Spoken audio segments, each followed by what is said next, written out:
Buen día a todos y todas los estudiantes del curso Derecho a la Educación en tiempos de crisis, alternativas para la continuidad educativa.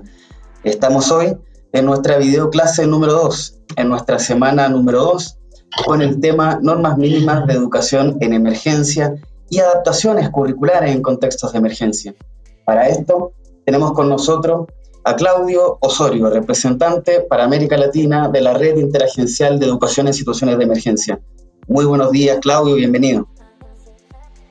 Muy buenos días, muchísimas gracias, Henry, por esta invitación, y también a la Universidad Abierta de Recoleta por albergar este curso que esperamos que sea de utilidad para todos los interesados en el sector educativo en América Latina y el Caribe. Es un placer estar acá representando a la INE y esperemos que podamos con esta participación dar a conocer lo que son y poder traer también nuevos miembros que se unan a esta fabulosa red. Muchas gracias, Claudio. También se encuentra con nosotros y nosotras hoy día Ruth Cousteau. Ruth es máster en Necesidades, Derecho y Cooperación y representa a ese especialista en Educación en Emergencia para América Latina de la Oficina Regional de UNICEF. Muy buenos días, Ruth. Bienvenida. Gracias, Henry. Muy buenos días para ti, para todos los estudiantes de este curso, y también quiero dar las gracias. Creo que este es un tema muy importante y me alegra mucho que podamos compartir algo de las experiencias que hemos tenido durante las últimas emergencias y crisis. Y bienvenidos todos. Gracias. Muchas gracias. Comenzamos hoy día esta videoclase con Claudio Osorio. Claudio, como les mencionaba, es representante para América Latina de la Red Interagencial de Educación en Situaciones de Emergencia. Él es ingeniero civil, está con nosotros desde Chile.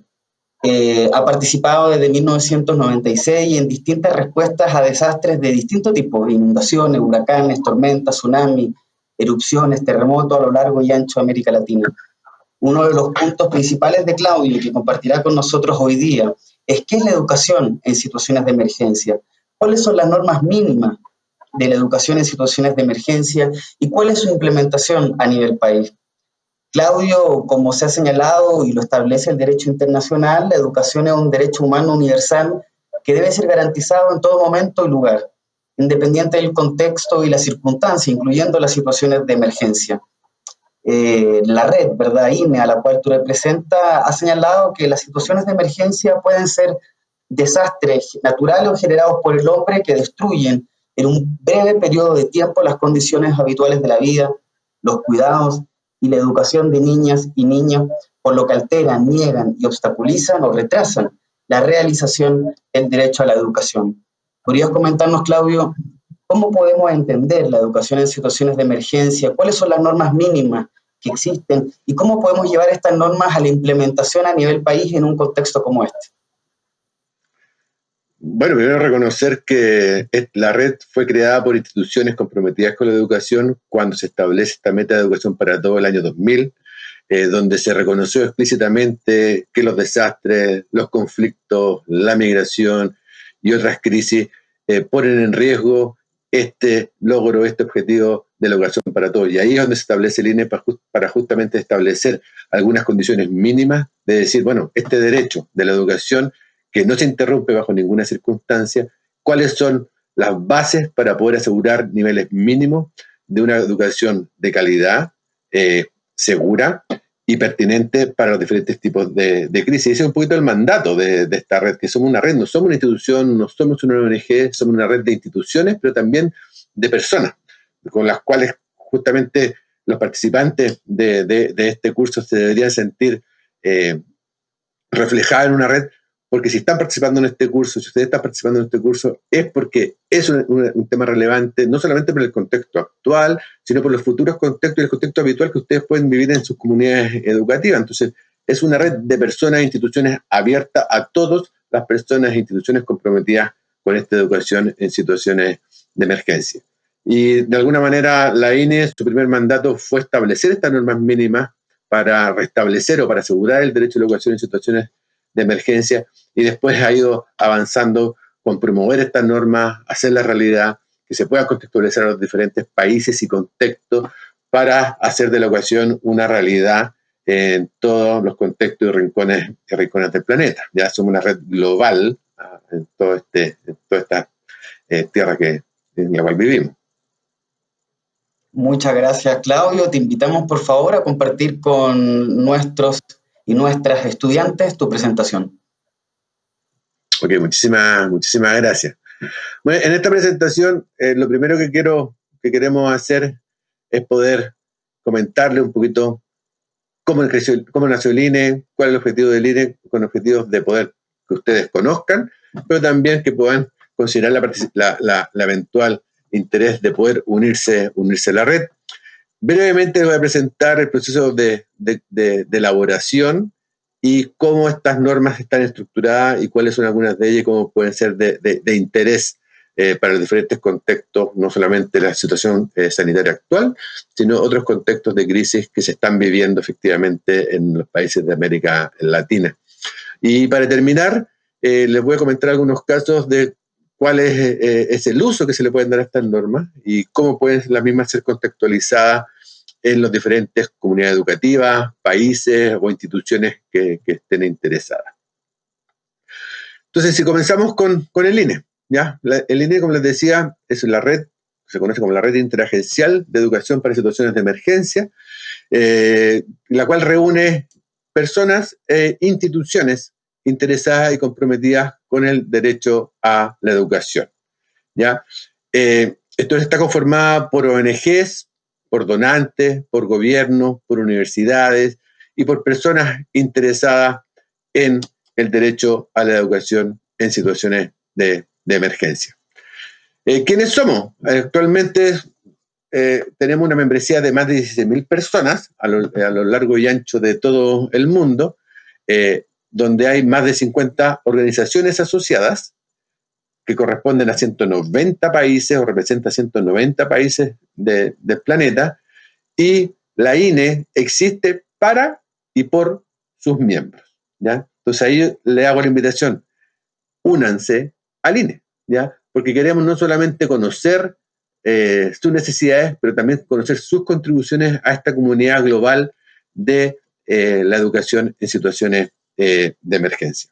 Obviamente, la forma de participar de las instituciones y de las personas en la red, hay diferentes espacios de participación donde todos son bienvenidos. Somos una red que actualmente estamos trabajando por lo menos de manera constante en 4 idiomas, ¿ya? El inglés, obviamente, el francés, el portugués, el español y el árabe, ¿ya? Entonces estamos tratando, por lo menos en esos 5 idiomas, poder tener trabajos continuos de apoyo a nuestros miembros. Entonces, en la medida que seamos requeridos por nuestros miembros en acciones que ellos mismos están impulsando, por ejemplo, como este mismo curso, nos ponemos al servicio de ustedes. Entonces, ¿qué hacemos? Nuestro mandato o nuestra misión es asegurar el derecho a la educación en situaciones de emergencia, una educación de calidad, segura y relevante para los contextos, no solamente cuando la emergencia sucede, sino también en el proceso de preparación a contextos de emergencia y en los procesos de recuperación una vez que la emergencia ya de alguna manera ha pasado su punto más álgido. Y por crisis o emergencia podemos considerar de desastres producto de fenómenos naturales, el proceso migratorio que existe en muchos países y regiones del mundo, la actual crisis sanitaria, conflicto armado, violencia estructural en algunos países y en algunas comunidades educativas. Y para eso estamos. Si no tenemos la respuesta, la idea es poder encontrarla de manera conjunta con los diferentes miembros e instituciones de la red. Les voy a hablar brevemente, ¿ya? Esto podría tomar 1 hora y tal vez los invito a poder revisar con mayor detalle estas normas. Les quiero hablar por lo menos para poder tentarlos de que la conozcan su estructura, eventualmente su origen. Ya como les decía anteriormente, después del año 2000, cuando se establece la red, se trabaja específicamente para elaborar estas normas mínimas de una manera colaborativa entre instituciones y personas de diferentes partes y diferentes niveles de contexto y trabajo. La versión actual es una versión del año 2010, ¿ya? Es la segunda versión de las normas mínimas. En la primera versión, por lo menos que estuvo disponible en español, fue el año 2006, Y después de un proceso de divulgación, cuando los diferentes actores empezaron a conocer las normas a través de un proceso de capacitación y divulgación de las mismas, se hizo necesario revisarlas y la versión actual, como les digo, es del año 2010, que aborda y presenta, digamos, no es de la manera más amigable, pero sí siguiendo la estructura de otras normas humanitarias que existan. Por ejemplo, para aquellas personas que son familiares con el proyecto Esfera, las normas humanitarias sigue la misma estructura, igual que otras normas que han venido sucediendo después de todo el proceso de la reforma humanitaria, normas específicas de protección de la infancia y la niñez, en fin, una serie de otras normas mínimas para poder planificar y entregar la respuesta ante situaciones de emergencia. Pero veamos un poquitito cómo están estructuradas estas normas, ¿ya? A ver, primero, son normas que buscan ser de carácter universal, a nivel global, para asegurar una educación de calidad en situaciones de emergencia. La versión actual ha sido desarrollada, como les decía, de manera participativa, donde han participado una cantidad enorme de personas a través de actividades que se han desarrollado en diferentes países. Entonces recoge diferentes contextos, diferentes realidades, que en algunas oportunidades, algunas realidades que están consideradas en las normas tal vez no son las que se adecuan más a un país determinado, pero justamente también esa es la riqueza de estas normas.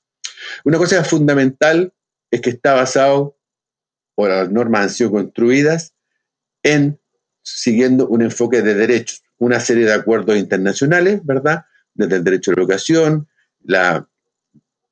una serie de declaraciones, por ejemplo, los derechos la declaración de los derechos de la niñez también están considerados. Sin embargo, las normas no son solamente para promover y asegurar la educación de los niños y adolescentes, sino la educación de todas las personas.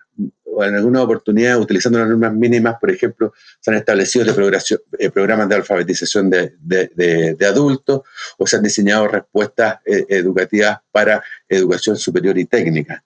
Si bien muchas veces en los países de América Latina el principal uso que se le ha dado ha sido en la educación escolarizada, digamos primaria o secundaria o educación inicial, las normas buscan llegar más allá de que ese grupo etario, sino todas las personas con necesidades de educación. Por ejemplo, en la actual pandemia, el tema de educación sanitaria es algo que traspasa las barreras de las escuelas, de las universidades. Hay que pensar un poquito más en educación comunitaria y comunicación social, y también las normas pueden ser de utilidad para eso.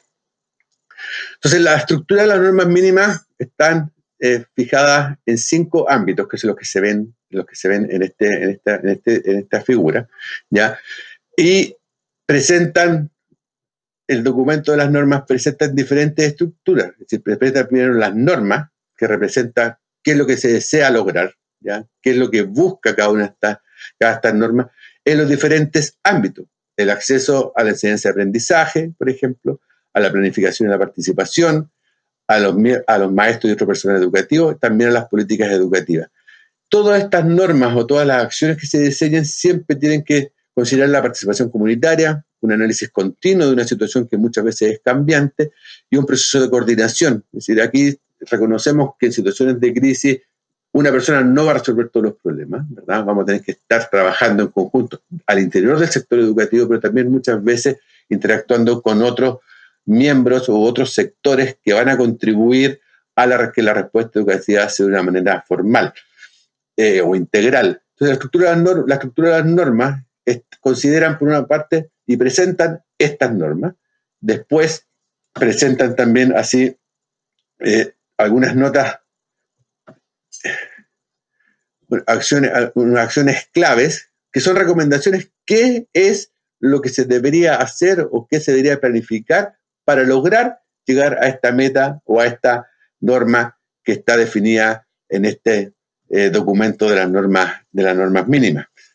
También entrega algunas lecciones aprendidas o buenas prácticas que se recogió sobre todo en el segundo proceso de revisión de las normas para poder llegar a lograr las normas, considerando que la educación es un proceso netamente social. No se ha querido establecer normas, por ejemplo, como pueden hacerlo otros sectores como el agua potable, que establece una cierta cantidad, como indicador, una cierta cantidad de disponibilidad de agua por persona. Hay alguna serie de cosas que aquí están como de manera indicativa, por ejemplo, en situaciones de emergencia o de un determinado contexto, ¿cuántos estudiantes por aula o cuántos maestros por grupo de estudiantes quedan planteados en las normas? Pero poder llegar a ese nivel de indicadores o de indicaciones son decisiones que se tienen que tomar en cada contexto, y las normas entregan algunos elementos que permiten orientar para esa toma de decisiones.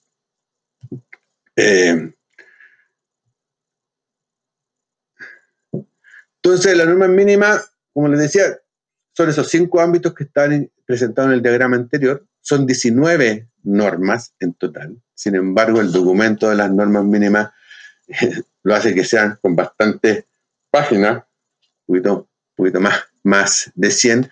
Actualmente ha sido traducido a más de 20 idiomas y hay una cantidad importante de países e instituciones que han contextualizado las normas a su propia realidad, a sus propias necesidades y a su propio contexto. Todas estas versiones, los diferentes idiomas o las contextualizaciones, está todo disponible en el sitio web del INE, que cada día tratamos que esté disponible en estos idiomas que les decía antes, y que van a encontrar una cantidad de materiales elaborados por el INE que ya están disponibles en español, y también algunos materiales técnicos y de formación que han sido desarrollados por algunos miembros del INE que han tenido la gentileza de compartirnos y mantenernos actualizados con estos materiales.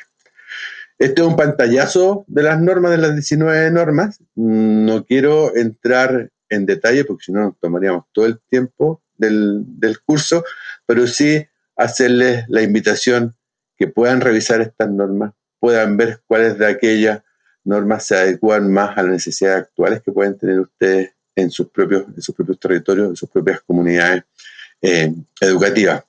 Las normas están agrupadas por cada uno de estos diferentes ámbitos de las normas, y he aprendido yo a lo largo de estos años que siempre cualquier necesidad, y me ha tocado estar en diferentes contextos de emergencia, casi cualquier necesidad de la respuesta educativa, uno va a encontrar alguna norma que va a estar vinculada, ya sea en el proceso de planificación o en el proceso de respuesta necesario para atender y para restablecer los servicios educativos, si ese fuera el caso. Entonces, la invitación a revisar las normas, ¿ya? Y ver cómo poder utilizarlas. Y justamente ahí la idea es poder ver ahora cómo, en qué momentos es más apropiado, qué nos ha mostrado la experiencia sobre cómo se usan estas normas y cómo han sido contextualizadas.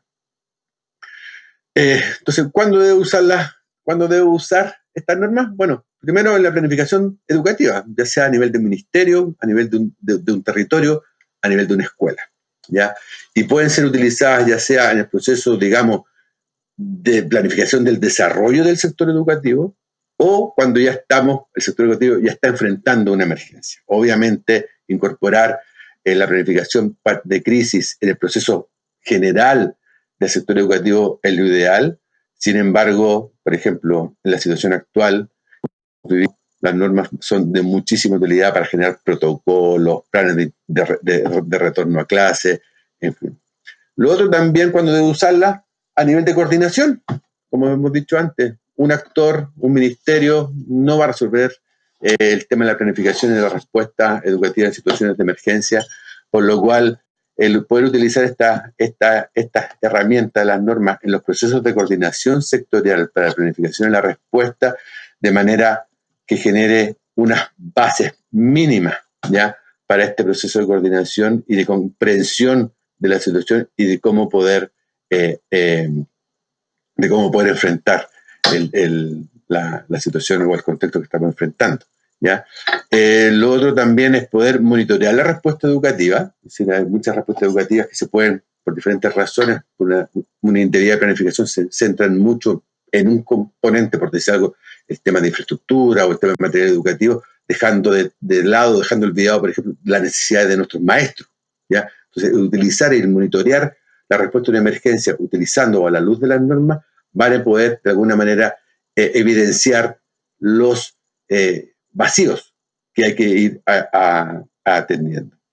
Y también las normas son de mucha utilidad cuando se quieren, una institución, por ejemplo, quiere definir, bueno, cuál es mi rol en una respuesta educativa o la planificación educativa frente a una emergencia. Las normas de alguna manera te generan eso, te evidencian cuáles pueden ser las áreas donde una institución o una persona pueden contribuir en esta respuesta. Por ejemplo, actualmente muchos países están elaborando sus protocolos y sus planes de respuesta, que estoy presentando el de Uruguay, del de retorno seguro a clase, donde estas normas, si bien no tengo la certeza que han sido utilizadas, son de suma importancia de poder ser consideradas en estos procesos para no dejar estos componentes esenciales, ya sean docentes, currículum, sistemas de evaluación justa, acceso a la escuela de manera segura, programas de alimentación que se estaban dando en las escuelas, de no dejar o no olvidar ninguno de estos elementos claves que conforman el derecho a la educación. Entonces, informan todos estos procesos de elaboración de políticas, de planes, de protocolos, y justamente la invitación a usar, a conocer y utilizar las normas. Y ir finalizando, pero ¿por qué es necesario contextualizar estas normas? Bueno, como les he dicho, es unas normas que fueron elaboradas a nivel global, con muchísimos contextos que tal vez están muy alejados del contexto de sus comunidades educativas. Y también tal vez se utiliza unas terminologías que tal vez no son las que se usan en su país. Entonces esa es la primera razón por contextualizar. Si en mi país hablamos de profesores y no de docentes o no de maestros, bueno, que esté un documento, que sea un documento orientador, que me hable no solamente en mi idioma, sino utilizando mis términos y que se ajuste a la realidad de mi país, no solamente a la realidad actual, ¿ya? La realidad actual de muchos países, por ejemplo, antes de la situación sanitaria que tenemos ahora, era un poquito cómo acoger a estudiantes de otros países que estaban llegando con este flujo migratorio en Centroamérica, en América del Sur, y no lo teníamos con realidad. Muchas veces la realidad de nuestros países era netamente los fenómenos naturales, el conflicto armado, la violencia estructural en algunos países de Centroamérica. Sin embargo, podemos contextualizar tomando en cuenta cuáles son las próximas o visualizando cuáles son los otros riesgos o amenazas que se puedan hacer o que puedan suceder dentro de mi comunidad educativa. Pero, ¿para qué? ¿Ya? Eso pero ¿para qué contextualizar? Primero, de involucrar actores relevantes, ¿ya?, en el país para establecer normas consensuadas de lo que significa la educación de emergencia en mi institución, en mi territorio, en mi país. ¿Ya? Yo creo que es una herramienta de abogacía y de discusión y de reflexión muy útil para llegar a consenso, ¿ya? Lo otro también es para poder, obviamente, promover y generar herramientas o utilizar herramientas. Muchos países han avanzado con marcos normativos, con marcos institucionales y con herramientas para asegurar el proceso de la educación o asegurar el derecho a la educación en situaciones de emergencia. El poder incorporar esos marcos normativos e institucionales dentro de la narrativa de las normas va a permitir primero que esos marcos normativos y herramientas sean conocidos por la comunidad educativa en general y puedan ser utilizados. Entonces, el poder contextualizar las normas a un país o una institución haciendo referencia al documento guía para elaboración de planes, por ejemplo, de contingencia a nivel escolar, ¿ya? Eso permite primero que las personas que utilicen las normas conozcan que existe un plan o una guía para elaborar este tipo de planes, o que existe una instancia dentro del ministerio encargado de coordinar y generar los lineamientos y el apoyo a las comunidades educativas. Eso hace que finalmente el sector educativo como tal se vaya fortaleciendo en base a las propias construcciones que se van haciendo al interior del país o al interior del territorio en aquellos países donde la educación es planificada por las provincias o por los estados que componen el país. Y esta contextualización, si bien en algunos países se ha llevado a generar documentos como este, que son propios del país, ¿ya?, en algunos otros países lo que se ha hecho en la contextualización han sido más bien para planificar una respuesta educativa acorde a la realidad nacional. Y aquí les voy a mostrar muy rápido una experiencia, yo creo que la que la guardo, atesoro con muchísimo cariño en el alma, que es la respuesta educativa que se dio en el terremoto de Pisco, el año 2007, donde la Dirección Regional Educativa del Perú, ¿ya? De ICA, que no era una instancia nacional, ¿verdad? No estamos hablando del ministerio, estamos hablando de una dirección regional, ¿ya? De educación, sin ni siquiera estar muy informado al comienzo de que estas normas existían, sí se empezó a dar un enfoque, ¿ya? Que hace que estos 4 ámbitos, o estos 5 ámbitos que proponen las normas, se adecúen al contexto. Era un terremoto que afectó mucha infraestructura escolar, que afectó a muchos docentes, ¿ya? Porque también vivían en las ciudades que fueron afectadas. Entonces, ¿cómo en el marco de estas normas planifico no solamente mi respuesta, que es uno de los diagramas, sino también el proceso de reconstrucción, ¿ya? Y yo creo que el usar las normas, orientar las normas, te permiten de alguna manera tener una mayor tranquilidad y una orientación de que la respuesta que estás planificando, primero por una parte, está adecuada al contexto, ¿ya? Pero también que considera una visión integral. Es decir, si hay algo que no está incorporado es porque no corresponde al contexto, pero sí me pregunté si era necesario o no entregar materiales educativos a los estudiantes o apoyar a los docentes, y respondiendo cada una de estas preguntas que hacen las 19 normas, te permiten diseñar, en este caso, un programa de respuesta y de recuperación acorde a las necesidades y al contexto necesario. Entonces, sin embargo, por ejemplo, cuando yo conocí las normas, aparte de quedar muy, muy entusiasmado, dije, bueno, claro, tenemos todos estos problemas, pero ¿cómo solucionamos estos problemas? Y ahí también el INE ha venido avanzando junto a sus socios en generar algunos materiales técnicos y de formación que permitan responder a aquellas preguntas que quedan sin responder cuando uno se enfrenta a una de estas normas que presenta el INE.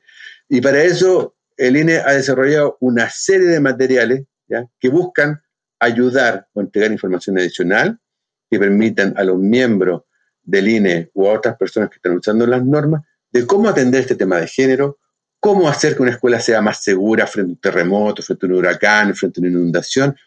Se ha hablado mucho con el tema de la crisis sanitaria, la necesidad de apoyo psicosocial y la educación socioemocional. Entonces, el INE también ha ido generando algunas herramientas complementarias, ¿ya?, que permitan justamente atender estas grandes interrogantes que hace las normas.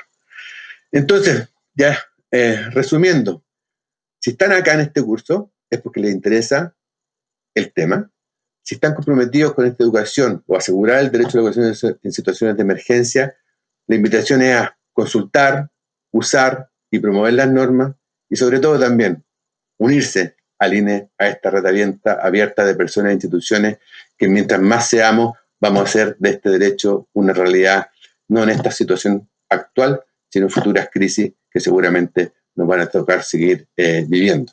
Entonces la invitación es eso, la invitación a que sean parte, a utilizar las normas para que informen las acciones que planifiquen y no solamente esperar usarlas en situaciones de emergencia, sino en la planificación habitual del sector educativo.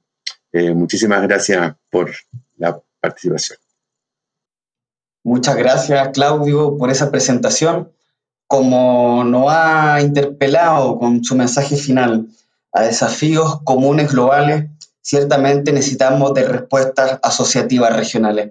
Y para continuar con este tema, quiero invitar a una colega que representa también y hace parte del Grupo Regional de Educación para América Latina y el Caribe, que se ha creado en el contexto de distintas respuestas de emergencia y en este caso en el contexto del COVID. Aquí tenemos con nosotros desde Panamá a Ruth Cousteau. Bienvenida, Ruth. ¿Cómo está? Bien, muchísimas gracias. Y bueno, siguiendo la presentación de Claudio y uniéndome además a lo que él plantea del INE, uno de los desafíos más importantes que tenemos cuando hablamos de emergencias es cómo adaptar el currículum en un contexto de emergencias. Ahora estamos viviendo una emergencia prolongada, una emergencia que no habíamos visto antes y necesitamos saber qué podemos hacer. Y el INE justamente nos ayuda para eso. Miren, yo tengo aquí mi manual y mis normas del INE. Y el INE en la norma número 1 del ámbito de enseñanza y aprendizaje justamente nos habla del currículum y de la importancia de adaptar el currículum en emergencia. Entonces, quiero compartirles que el día de hoy lo que nosotros vamos a ver en este sentido son 3 aspectos muy importantes. Primero, ¿qué es el currículum? ¿De qué hablamos cuando hablamos de un currículum de emergencias? Luego, ¿cuál es la importancia de ese currículum de emergencias? Vamos a empezar entonces contando qué es el currículum. Y en este sentido, lo primero que tengo que decir es que hay muchísimas definiciones de currículum. Vamos a ver solamente algunas y no podemos decir que hay una en particular y que es la mejor, pero sí quiero presentarles un par de definiciones. Entonces, el currículum para Tawil y Harley, por ejemplo, es una experiencia de aprendizaje con miras a producir un resultado, a producir resultados deseados. Y vamos a usar el INE también y vamos a ver otra definición de currículum, que es la definición que tiene el INE. Y nos dice que el currículum es una guía que nos va a permitir planificar las actividades para un año académico y nos va a permitir también preparar lecciones individuales. En base a esas definiciones, vamos entonces ahora a ver un poco por qué la importancia de ese currículum de emergencias. Pero para ver cuál es la importancia del currículum de emergencias, vamos primero a plantearnos 2 preguntas. La primera pregunta es, ¿cuáles son los impactos en la niñez y en la educación en una emergencia? Entonces, ¿cuáles son los principales impactos en los niños? Primero, la interrupción del derecho a la educación y con la interrupción del derecho a la educación, obviamente, la interrupción de muchísimos otros derechos como el derecho a la alimentación, que muchas veces se da en la escuela, el derecho a los espacios de recreo, el derecho a los espacios de convivencia. Y en ese sentido, entonces, se remarca la importancia de este currículum de emergencias. Y la segunda pregunta que nos vamos a hacer, ¿a qué están expuestos los niños cuando no están en la escuela y están en una situación de emergencia?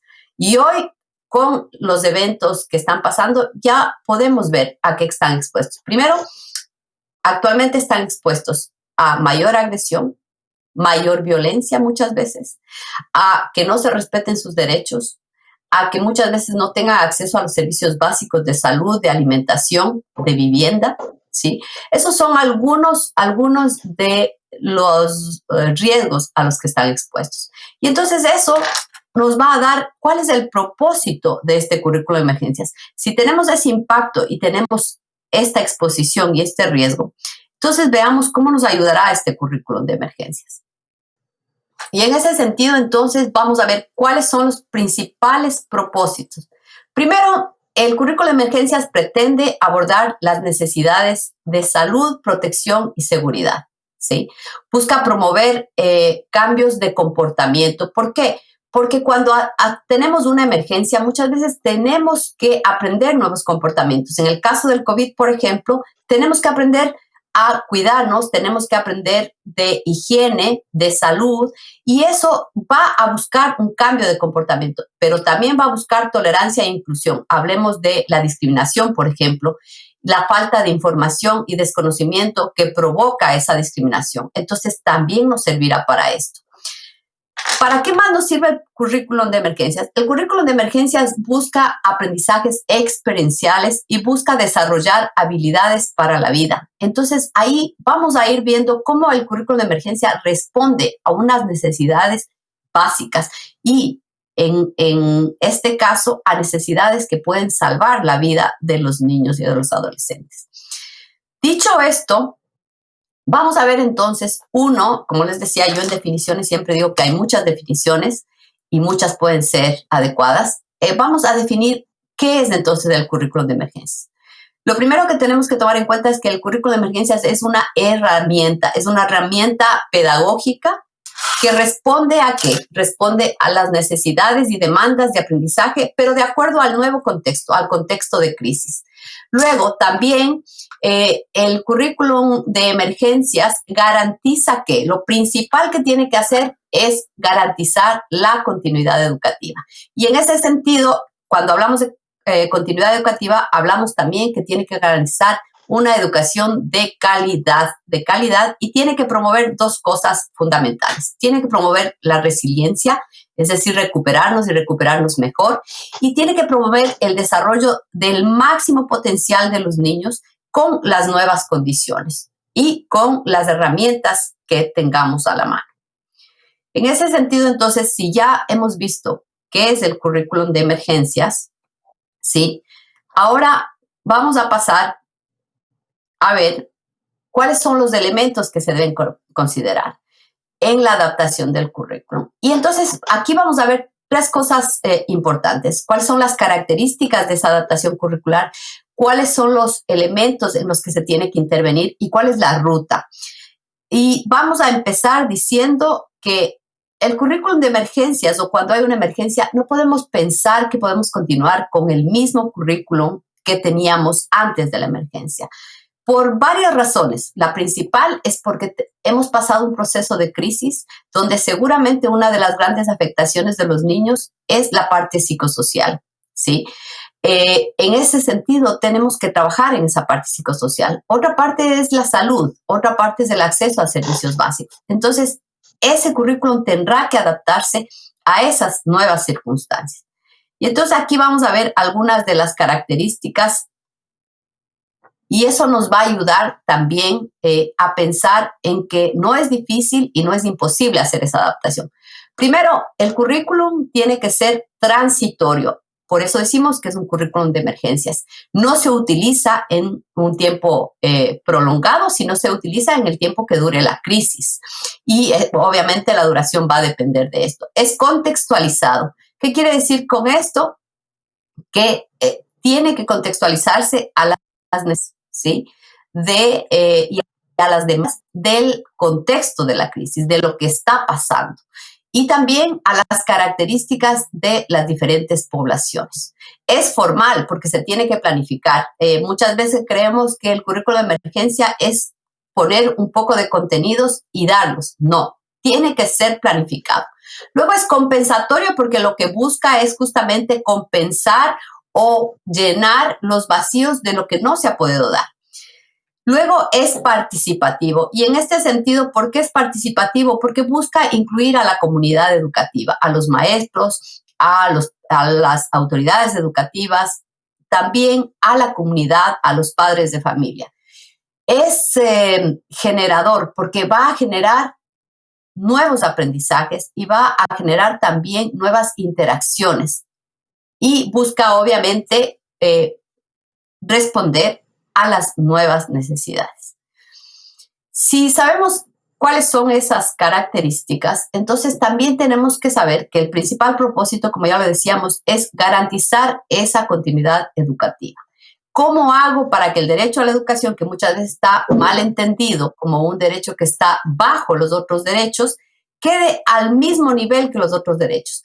Des en cuenta que cuando hablamos de emergencias muchas veces decimos, no, primero es la vida, la salud. No. La educación tiene que ser parte de la respuesta humanitaria desde el día cero, y tiene que ser parte de la primera respuesta humanitaria porque es la única forma de garantizar ese derecho que está al mismo nivel que los otros derechos. Luego el currículum también tiene un enfoque, y está enfocado, tiene un enfoque en tres ámbitos. Primero, de derechos, porque obviamente lo que queremos es visibilizar los derechos, no solamente a la educación, sino los otros derechos que se pierden cuando hay una emergencia. Entonces, cuando planifiquemos, tenemos que pensar en esos derechos. Luego, en ese sentido de derechos, tenemos que pensar en la promoción, en el compromiso para el respeto de esos derechos y cómo lograr las condiciones favorables para que se dé el derecho a la educación y para que de esta manera se cumplan también los otros derechos. Luego, tenemos que tener un enfoque de interculturalidad. ¿Y a qué nos referimos cuando decimos interculturalidad? Debemos respetar las costumbres, ¿sí? Las costumbres de la zona, de la escuela, del grupo con el que vamos a trabajar en esa adaptación curricular. Debemos respetar la convivencia, ¿sí?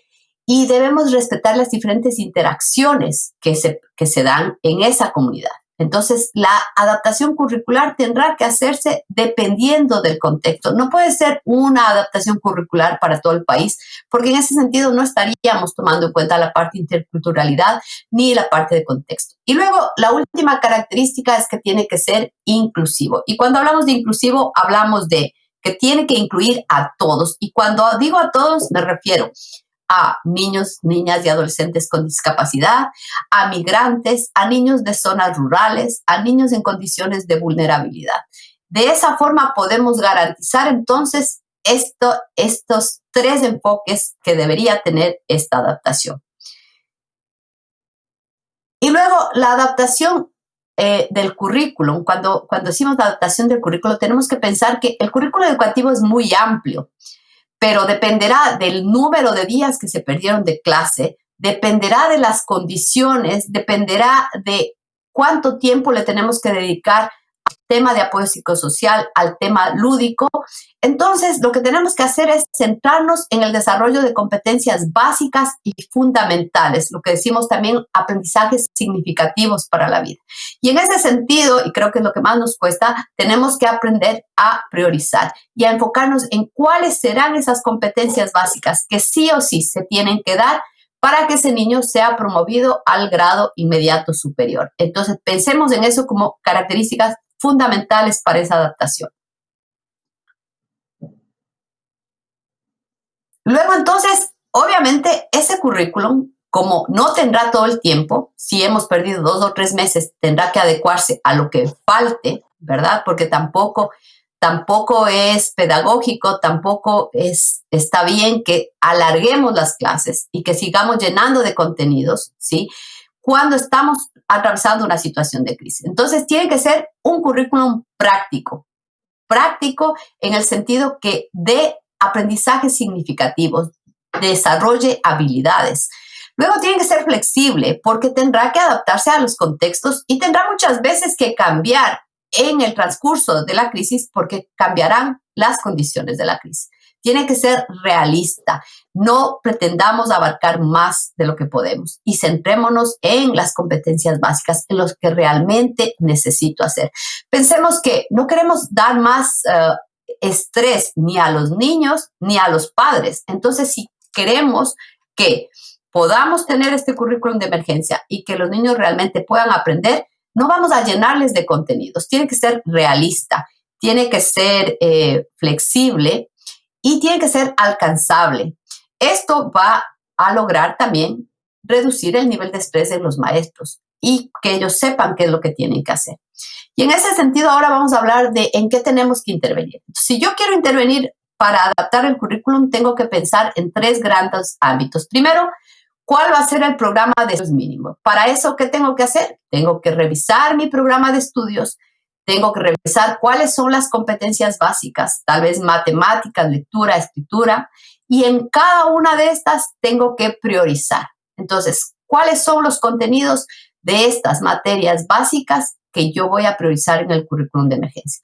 Luego de eso, a ese currículum le tengo que incorporar el tema de salud, ¿sí? Higiene, agua y saneamiento. Le tengo que seguramente incorporar también temas de protección, temas de reducción de la violencia, temas de reducción de desastres, ¿sí? Temas de habilidades para la vida. Entonces, con eso hago yo mi currículum de emergencia. Luego, ¿en qué otra cosa tengo que intervenir? Obviamente en los materiales educativos, porque los materiales educativos también tienen que estar contextualizados, ¿sí? Tienen que ser aplicados en las lenguas que hablan los niños, ¿sí? Y tienen que estar también ubicados en el contexto. Entonces, si voy a hablar, por ejemplo, de animales, tengo que usar animales que los niños conozcan, que sean de su región. Y no cuando lo que pasa muchas veces que importamos elementos que no son conocidos y que realmente no van a ser un aprendizaje significativo. Y el tercer elemento en el que tengo que intervenir, obviamente, es en la formación de docentes y facilitadores.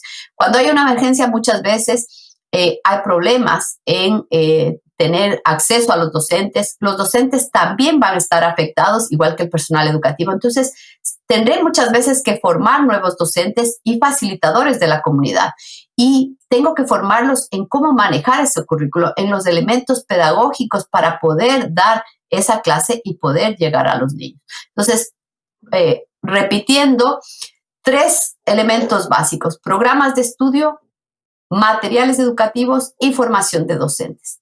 Si no intervengo en los 3, no estaré interviniendo de forma correcta en el currículo. Y luego, ya para terminar, ¿cuáles son los elementos que deberíamos considerar cuando adaptamos el currículo? Entonces, el primer paso, obviamente, y el que nos va a tocar hacer cuando regresemos a la escuela o mientras estemos en esta modalidad alternativa, en el caso de hoy o en el caso de otras emergencias, es hacer un diagnóstico. No podemos empezar la adaptación si no hacemos un diagnóstico. ¿Qué diagnóstico? Bueno, diagnostico cuáles son los aprendizajes ahora, qué es lo que se ha perdido, diagnostico cuáles son las necesidades en términos de apoyo psicosocial, en términos de apoyo a las familias, en términos de cuáles son las herramientas que se disponen en este sentido. Por ejemplo, ya sabemos que no todos los niños tienen acceso a herramientas digitales, entonces, ¿qué tendré que hacer para poder lograr eso? Una vez que tengo un diagnóstico, ese diagnóstico obviamente me va a dar un resultado, y en ese resultado voy a poder identificar cuáles son los vacíos, qué es lo que tengo que hacer. Y eso, unido obviamente a mi revisión del plan de estudios, me va a dar el segundo paso, que es la priorización. Entonces, ¿cómo priorizo? Priorizo tomando en cuenta cuáles son los resultados del diagnóstico, luego cuáles son lo que yo he identificado como los aprendizajes significativos, y luego cuáles son las necesidades de los niños en términos de qué es lo que tengo que incorporar en ese currículum para garantizar una educación de calidad y garantizar una educación que responda a la crisis. Una vez que yo priorizo, ¿sí?, y que sé en 2 meses yo voy a poder hacer esto y voy a poder apoyar a estos niños para que sean promovidos al grado inmediato superior, entonces yo tengo que determinar cuáles son las capacidades y los logros de aprendizaje. Ya sé que voy a hacer tal vez matemáticas, lectura y escritura. Ok, en matemáticas, lectura y escritura, ¿qué quiero lograr? Y con ese logro de aprendizaje va algo bien importante que nunca nos tenemos que olvidar, que es evaluar. Entonces, yo quiero lograr este aprendizaje y lo voy a evaluar de esta manera. Una vez que yo identifico esos pasos, ¿sí?, y determino qué es lo que quiero lograr y cómo lo voy a lograr, cómo voy a medir ese logro, ¿sí?, entonces ahí empieza ya la formulación, el último paso también muy importante, que es la formulación de esos proyectos de aprendizaje contextualizados. Esa es una forma de hacerlo, ¿no? Hay otras formas de hacerlo, que tal vez sería enfocarse en una metodología o en una competencia, pero en la mayoría de los países la experiencia nos da que lo que se ha hecho es la formulación de proyectos de aprendizaje contextualizados. Tal vez ahora, ¿qué es lo que está pasando? Se está tratando de que los estudiantes, por ejemplo, hagan sus proyectos de aprendizaje. Algo bien importante y algo que hemos visto en esta emergencia es que esos proyectos de aprendizaje tienen que ser para los estudiantes, no son proyectos de aprendizaje para los padres. Entonces, cuando yo determino las capacidades, los logros, tengo que pensar en cuál es la edad del niño y qué el niño o el estudiante puede hacer, no lo que los padres pueden hacer. Hay muchísimas quejas de los padres ahora diciendo que las tareas son para ellos. Eso es porque definitivamente no hemos determinado esos logros de aprendizaje de forma adecuada, de acuerdo a la edad del niño, de acuerdo a las capacidades y a las herramientas que disponen los niños en una situación de emergencia, que como ustedes saben son muy pocas. Y por último, entonces, no se olviden que esos proyectos tienen que ser contextualizados, tienen que ser flexibles, tienen que ser proyectos que en lugar de frustrar a los estudiantes o a los padres, les permitan disfrutar del aprendizaje. Eso creo que es lo más importante, sea una situación de emergencia o sea una situación normal. Un aprendizaje que no se disfruta no se mantiene. Entonces pensemos en esto como algo muy importante. Y luego, bueno, ya para finalizar, solamente pensemos en algunos de los temas que hemos visto. Primero, por qué el currículum de emergencia es importante, ¿sí? ¿Cuáles son los elementos básicos que debe tener el currículum de emergencia? Entonces, ya dijimos que el currículum de emergencia no es para siempre, es transitorio, tiene que ser pertinente, tiene que estar contextualizado, tiene que responder a las necesidades de la situación actual. Luego también hablamos de cuáles eran las características de los enfoques. Hablamos de 3 enfoques principales, del enfoque de derechos, hablamos también del enfoque de interculturalidad y hablamos también del enfoque de inclusión. Y bueno, luego también vimos cuáles eran los pasos. Entonces, acuérdense, 4 pasos principales: diagnóstico, priorización, definición de logros de aprendizaje y evaluación, y la formulación de los proyectos específicos. Con esto termino este tema. Les invito a que tomen en cuenta las lecturas adicionales y que se informen más. Realmente es un tema del que podríamos hablar mucho más tiempo, pero creo que con esto hemos dado las pinceladas de lo más importante. Muchísimas gracias y muchos éxitos en el resto de las semanas del curso. Muchas gracias, Ruth. Muchas gracias, Claudio. A todos nuestras y nuestros estudiantes, invitarles a la revisión de todos los materiales que los docentes han compartido con ustedes. Hoy día, Claudio Osorio desde Chile ha compartido con nosotros qué es la educación en emergencia, cuáles son las normas mínimas de educación en emergencia y su implementación a nivel país. Y Ruth Custos desde Panamá ha profundizado en uno de los elementos clave y que ha estado quizá en el corazón de la agenda de las autoridades y las comunidades educativas en los últimos meses, como ha sido la adaptación curricular para garantizar así la pertinencia y la calidad del proceso de aprendizaje. Y más, me gustaría con ustedes una primera ronda de preguntas. Me gustaría consultarle uno de los mensajes claros que ha estado en sus presentaciones es que la educación, aunque sea en situaciones de emergencia, no implica que es cualquier educación, sino debe ser de calidad y, como bien ustedes han dicho, deben ser inclusiva y equitativa. En su experiencia de lo que han visto en los últimos 2 meses, 3 meses en la región, ¿cuáles son los principales desafíos y qué mensajes compartirían ustedes con las comunidades educativas de América Latina y el Caribe, precisamente para garantizar el derecho a la educación y la dimensión de inclusión, de calidad y equidad? Sí, bueno, son muchísimos desafíos, ¿verdad? Bueno, a esta altura estamos recién viendo algunas acciones que uno podría decir alentadoras sobre cómo se está restableciendo, asegurando esta equidad, ¿verdad? El tema de la opción, por ejemplo, de clase a distancia, donde se ha hecho casi toda la apuesta en plataformas virtuales, efectivamente no ha llegado a todas las personas, ¿ya? Entonces, recién ahora, como es la segunda ola de la educación en situaciones de esta emergencia sanitaria, han buscado otros caminos justamente gracias a las oportunidades que se han dado de intercambiar experiencias. Creo que eso ha sido una gran limitante sobre el tema de la equidad y el acceso a las plataformas educativas que se han hecho. Lo otro también, si sabemos que no estamos en una situación sanitaria actual, ¿verdad? Una emergencia sanitaria donde las autoridades sanitarias tienen mucho que decir, hemos empezado también a ver cómo se ha permitido que comunidades locales, por ejemplo en Chile las clases en Isla de Pascua están iniciándose, ¿verdad? Sin que la autoridad sanitaria haya dado una aprobación general del país. Entonces, estos contextos locales, ¿ya? Donde las personas en las comunidades escolares ven y saben, creo que también tienen que ser vistas como una opción de toma de decisiones de estas comunidades educativas, obviamente asegurando la seguridad sanitaria y de las personas, pero no podemos tratar de medir a todas las escuelas o dar soluciones a todas las escuelas en un país con un mismo enfoque, ¿ya?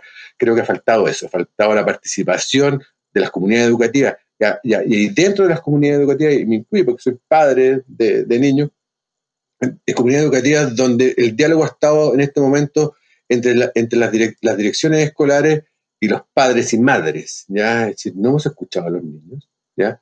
No hemos escuchado muchas veces a los docentes, y creo que es importante de esta parte de la inclusión también ver desde ese punto de vista, es decir, cómo estudiantes, docentes, ¿ya? Y comunidad educativa a nivel local son parte de la respuesta, cómo las autoridades a nivel provincial, regional y también a nivel nacional empiezan a escuchar a esta instancia, y además de los diferentes gremios, pero las historias en cada comunidad son muy distintas, y creo que tenemos que empezar a generar algunos lineamientos para estas contextualizaciones que se puedan dar en cada comunidad educativa. Entonces, la participación creo que tiene que ser más amplia de lo que ha sido hasta el momento.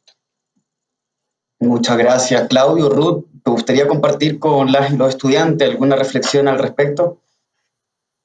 Sí, mira, creo que hay muchos desafíos, pero también creo que es importante reconocer el trabajo que han hecho los ministerios de educación. Y aquí creo que todos los ministerios de educación, sin dejar a ninguno atrás, todos han hecho su mejor esfuerzo, porque esta es una crisis sin precedentes que nos trajo desprevenidos. Y creo que lo importante aquí es recalcar que lo que hemos hecho es un poco se ha ido democratizando el acceso, se ha ido ampliando el acceso. Sin embargo, como dice Claudio, todavía falta muchísimo porque todavía hay muchos sitios donde no se ha podido llegar.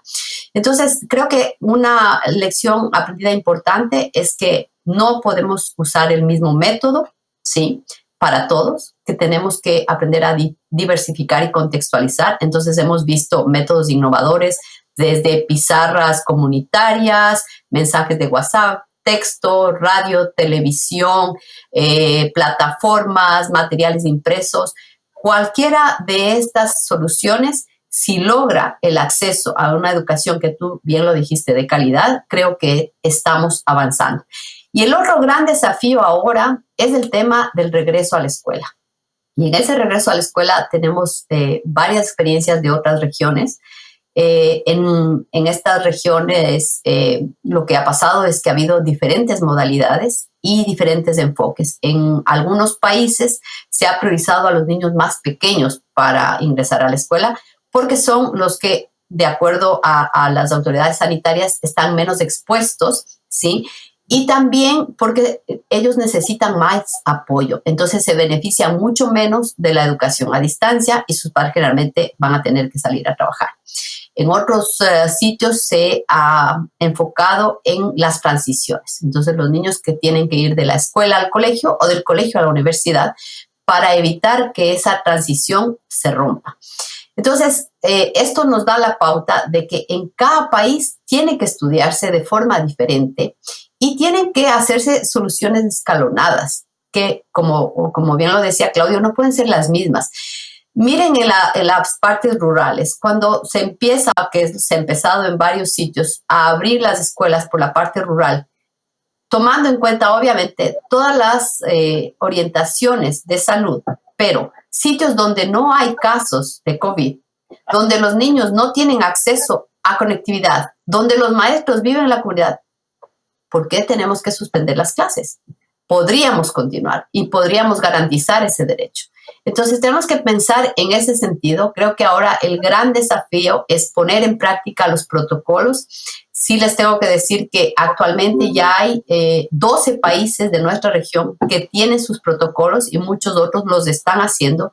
Ahora el gran desafío es cómo poner en práctica esos protocolos. Protocolos de entrada y salida, protocolos de agua y saneamiento, protocolos de distanciamiento físico, protocolos de cómo reportar y qué hacer en caso de un caso sospechoso en la escuela de los padres, los maestros, protocolo de cómo manejar las ausencias, protocolo de cómo lograr garantizar el derecho a la educación, tomando en cuenta que en muchos sitios el regreso es voluntario, porque tenemos que ganar nuevamente la confianza de los padres para que manden a sus hijos. Y en ese sentido creo que Claudio mencionó algo muy importante. Si los padres y los niños no son parte de la solución, muy poco vamos a poder hacer en ese sentido. Entonces, si los involucramos, de hecho, en el desarrollo de los protocolos y en la implementación de ellos, vamos a conseguir realmente buenos resultados. Creo que eso de mi parte puedo agregar. Gracias. Muchas gracias, Ruth. Una última pregunta más de tipo informativa para nuestros y nuestras estudiantes, ¿verdad? Primero a Claudio preguntarle dónde nuestros estudiantes pueden acceder a la distinta información que tiene INE. Algunas organizaciones también plantean, bueno, cuáles son los dispositivos de apoyo, digamos, ya sea de tipo técnico o financiero, si lo hay, que tiene INE con sus miembros. Y también preguntarle a Ruth posteriormente si nos puede compartir brevemente qué es esto de un grupo regional de educación en América Latina, qué es lo que está haciendo y cómo las distintas comunidades también pueden acceder a ello. Claudio, por favor, adelante. Ok, gracias. A ver, sobre los recursos y materiales que ha desarrollado el INE, bueno, están todos a nivel disponible en nuestro sitio web. La mayoría de ellos, como les decía, están disponibles en español. También hemos hecho un gran esfuerzo de poder incluir materiales de Ministerios de Educación, de agencias de Naciones Unidas, ONG nacionales e internacionales, en colecciones, digamos, temáticas que han sido curadas por personal del INE y otros miembros del INE.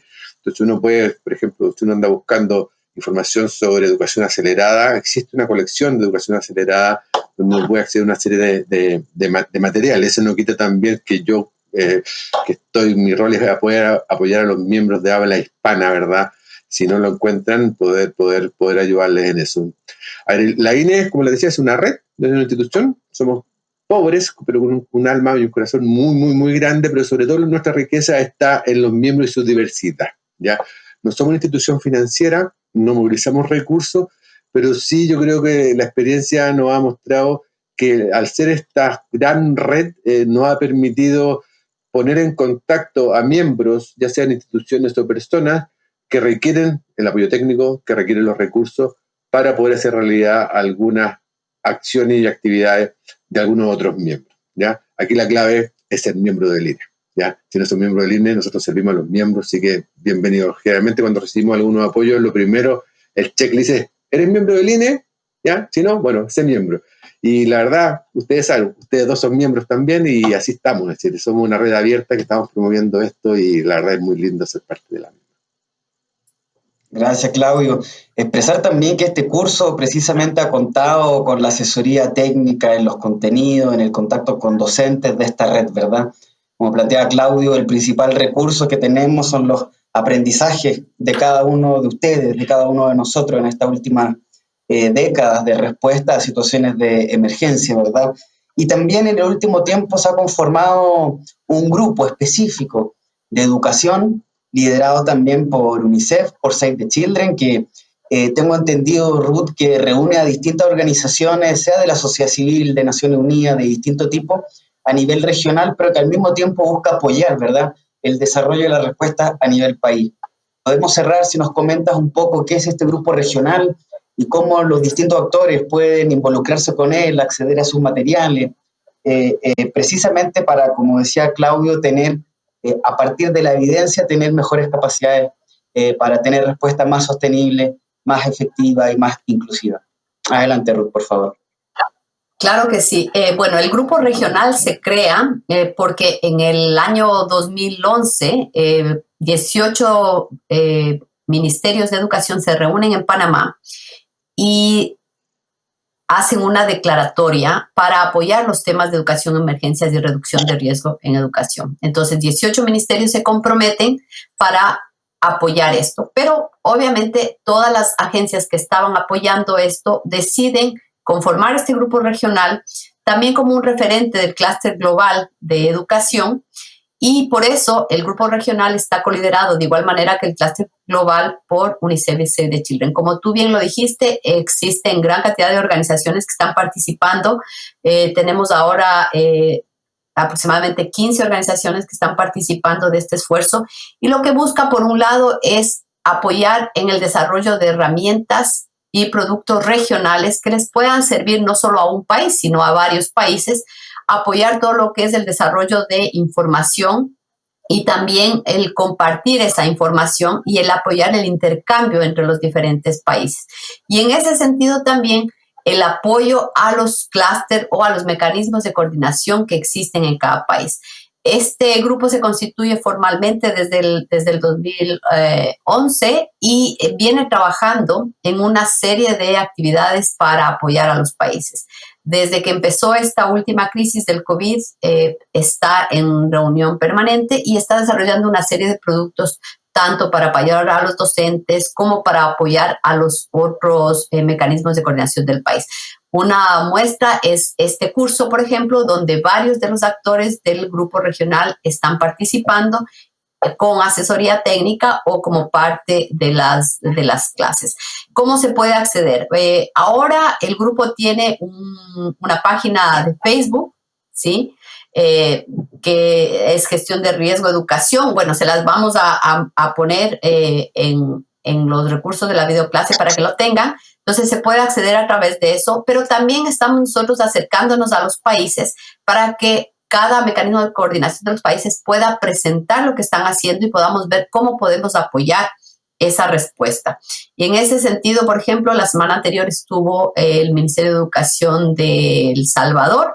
Esta semana tendremos a otro ministerio en las reuniones que tenemos semanalmente. Y para terminar, solo contarles que con este grupo regional, como parte de la gran cantidad de materiales desarrollados por los ministerios o por los mismos socios, hemos hecho un repositorio de materiales en la página de la UNESCO. Entonces, ustedes pueden acceder a esa página y en esa página van a encontrar muchísima información, no solamente de las organizaciones, sino también lo que han elaborado los ministerios de educación. Y también a nivel de UNICEF, en la página regional de UNICEF, también van a encontrar un repositorio con información y materiales sobre los diferentes ámbitos de educación y también con el link al INE, a los materiales de la UNESCO y de otros socios que también están trabajando en este sentido. Gracias.